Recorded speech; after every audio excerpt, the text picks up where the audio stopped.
can talk about anything you want, Brandon. I appreciate your support of WE. That's a great organization. I've been working with them for 10 years, and the things I've seen them do to help women get out of trouble are amazing.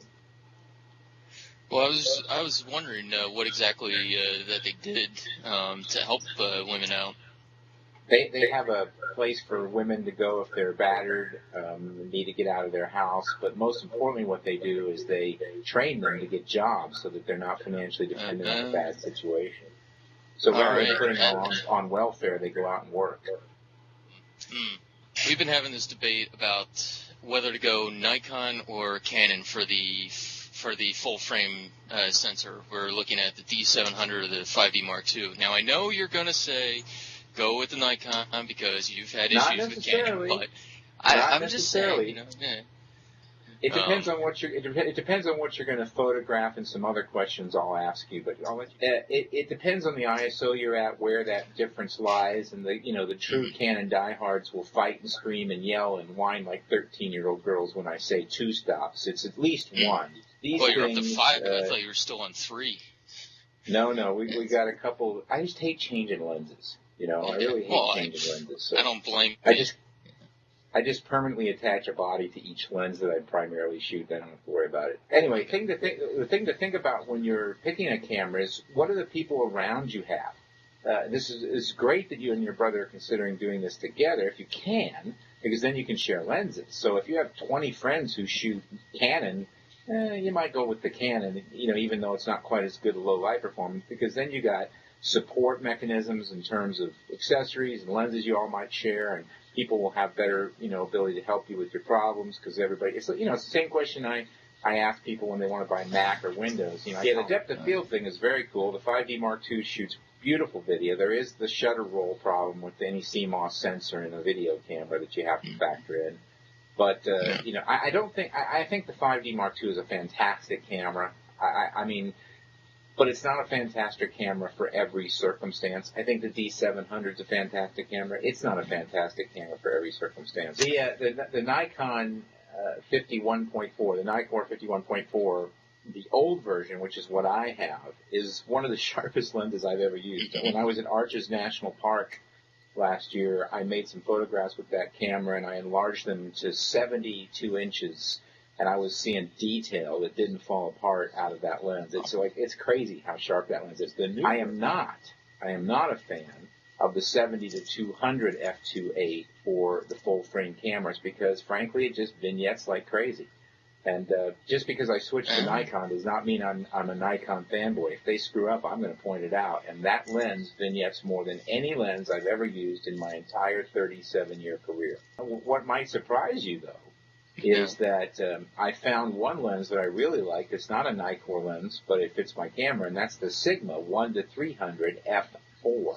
That's about a $900 lens, and it's great for flight shots and birds and wildlife and sports and anything in that range. So Sigma 1 to 300 f4. Don't be fooled into thinking you have to buy just Nikkor lenses or you're not cool or whatever, because that's just ridiculous. I'll give you my opinion on them if I've used them. Now, the difference between me and many photographers and internet pundits is I will only respond if I actually know something about the lens. I had a couple questions about Photoshop. What would be what's a good noise reduction program? Because the 40D takes it at 1600, but I do get noise. Sure. And I was wondering what a good program would be. Well, I use 3 different ones because there is no one-size-fits-all solution. However, I do believe that Nik Software's D-Fine, that's D like David, F-I-N-E, is probably my favorite. But I can't give you any advice on Windows machines, sorry. Yeah, I know, Mr. MacBreak Weekly. I'm sorry. It's not. We don't do Windows here. Yes. Yeah, we do much. Yeah, it does the HDR fine. It doesn't do the tone mapping, which is what makes the picture reasonable for most people. Yeah. So in that case, I highly recommend Photomatics Pro. That's about $100 or less, actually, and that will do the tone mapping, which is when people say, "Here's my HDR," 9 times out of 10, What they really mean is, here's my tone mapped image. Give it a shot. I guarantee you that you will learn Photoshop if you spend the time. Now, remember, you do have to spend the time. And the problem with classes and such, that if you take a class in the real world, some people learn better that way. But once you leave the classroom, then your access to the instructor is gone and it's over. And if you had a question, you're out of luck. With Lynda.com, you can call that video training back up and play it over and over and over again until you get it. Good idea. Yeah. No, it's not a good idea. I highly recommend that you practice with your camera, around the house, get used to using it, play with it, try all the controls, read every page of the manual, even though I know that's painful, but do all that stuff so that when you get out in the field where it counts, you won't be saying, oh my gosh, I don't know which button to push, and then lose the shot. Well, Route 66? possibly in Arizona.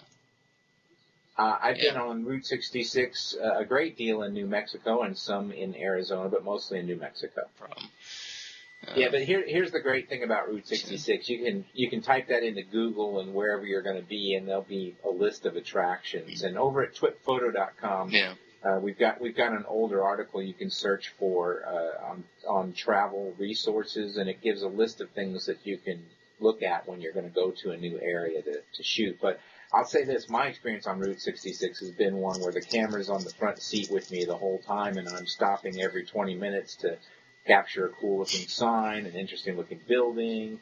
I came upon an RV park full of, 1950s RVs that had been turned into a hotel once. I mean, you never know what you're going to find out there. It's very, very exciting.